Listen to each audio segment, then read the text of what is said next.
Red Bull thought they understood Ferrari's new car. They thought preseason testing in Bahrain would be routine, controlled, predictable. Then Lewis Hamilton activated a rear wing that gains around 12 km/h on the straight, without using extra battery. An insider's estimate the full aerodynamic package could be worth up to half a second per lap. Half a second. In modern Formula One, that is not an upgrade. That is a potential championship swing. But here is what makes this explosive. The rear wing does not just open. It rotates. Almost inverted.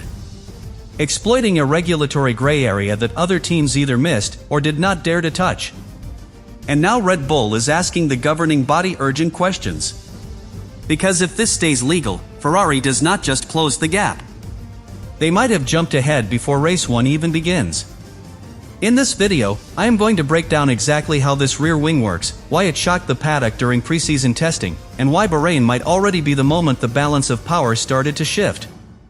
Subscribe now, because what happens next could define the entire season. What happened next is what truly unsettled Red Bull. Because this was not a one-lap anomaly. It was repeatable. Every time Hamilton exited the final corner in Bahrain, the pattern was the same. Rear wing rotates. Drag drops. Speed climbs aggressively. And yet, the car remained composed into turn 1. Normally, when you trim that much rear load, you pay for it. You lock fronts under braking. You fight instability. You slide on entry. None of that appeared obvious in the telemetry. Sector times told a very uncomfortable story. Ferrari was not just faster on the straight. They were competitive, even strong, in the technical middle sector. That combination is rare. And this is where the real genius of the concept begins to show. Because the rear wing is only one part of the system. Ferrari is not simply reducing drag. They are dynamically managing balance. On corner entry, the front wing loads first. The nose reacts instantly. Rotation feels sharper. Almost artificial. Drivers can delay turn-in and still make the apex. Then, as throttle is applied, balance shifts rearward. Traction improves. The car feels longer. More stable. That transition happens in milliseconds. And it happens consistently. That consistency is what scares rivals. Because speed alone can be copied. Aero efficiency can be chased. But integrated balance control, managed through software and precise hydraulic timing, is much harder to replicate quickly. And here is the key detail most people are missing. Hamilton did not look surprised after a few laps. He looked curious. He began pushing braking points deeper. Testing how late he could commit. Exploring the edge of the system. That behavior tells you something important. When a driver lacks trust, he stays within margins. When he senses potential, he explores it. And Hamilton explored it. That sends a message inside the garage. Confidence spreads. Engineers refine more aggressively. Risk tolerance increases. Meanwhile, across the paddock, rival engineers are zooming into slow-motion footage. Studying the angle of rotation. Measuring the transition timing. Asking one brutal question. Did we miss this loophole? Because the regulation defines movement speed. But it does not clearly define the final resting angle in low drag mode. That ambiguity is everything. If this interpretation stands, copying it requires structural redesign. Rear crash structure adjustments. Gearbox packaging reconsideration. Hydraulic routing changes. That is not a quick fix. That is a development path. And we are still in preseason testing. No one has shown full power. Fuel loads are hidden. Engine modes are conservative. So if Ferrari is already showing this level of straight-line advantage in public sessions, what are they saving for qualifying? That uncertainty is the real disruption.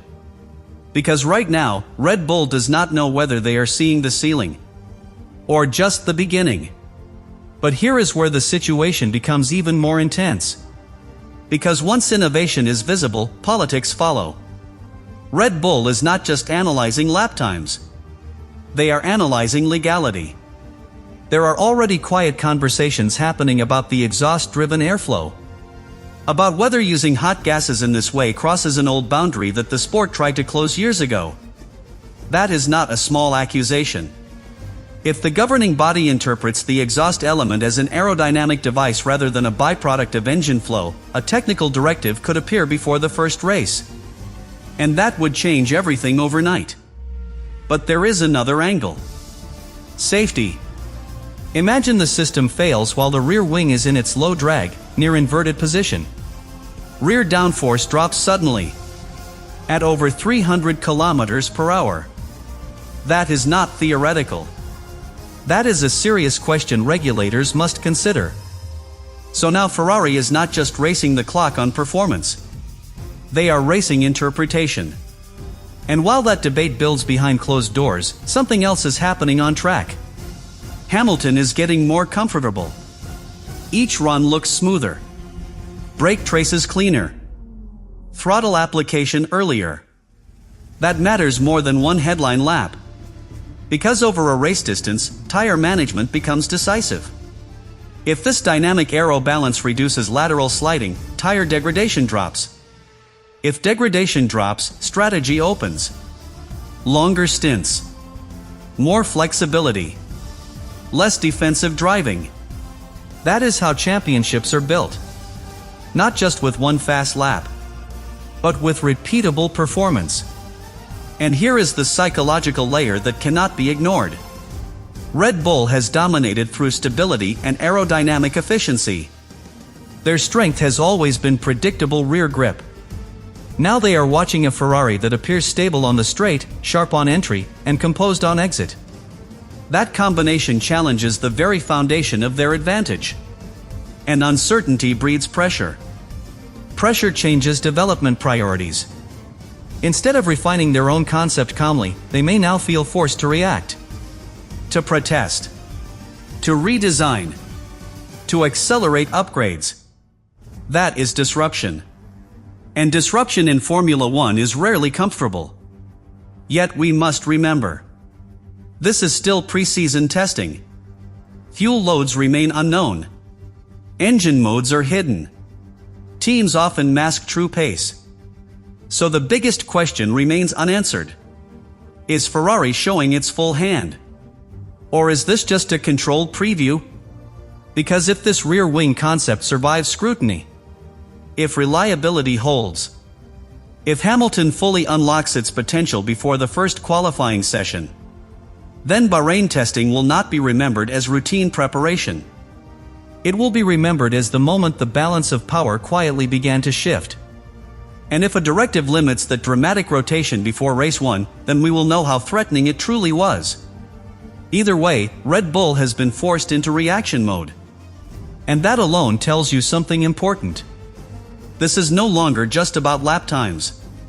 It is about control. About confidence. About who dictates the direction of the season before a single point is scored. And right now, in the Bahrain desert, Ferrari has made sure everyone is watching the rear of that car. Because when it rotates on the straight, it is not just reducing drag. It is increasing pressure. Now we reach the part that could define everything. Because innovation is exciting. Speed is impressive. But sustainability wins championships. And this is where Ferrari's gamble becomes very real. The entire rear wing system relies on hydraulic precision.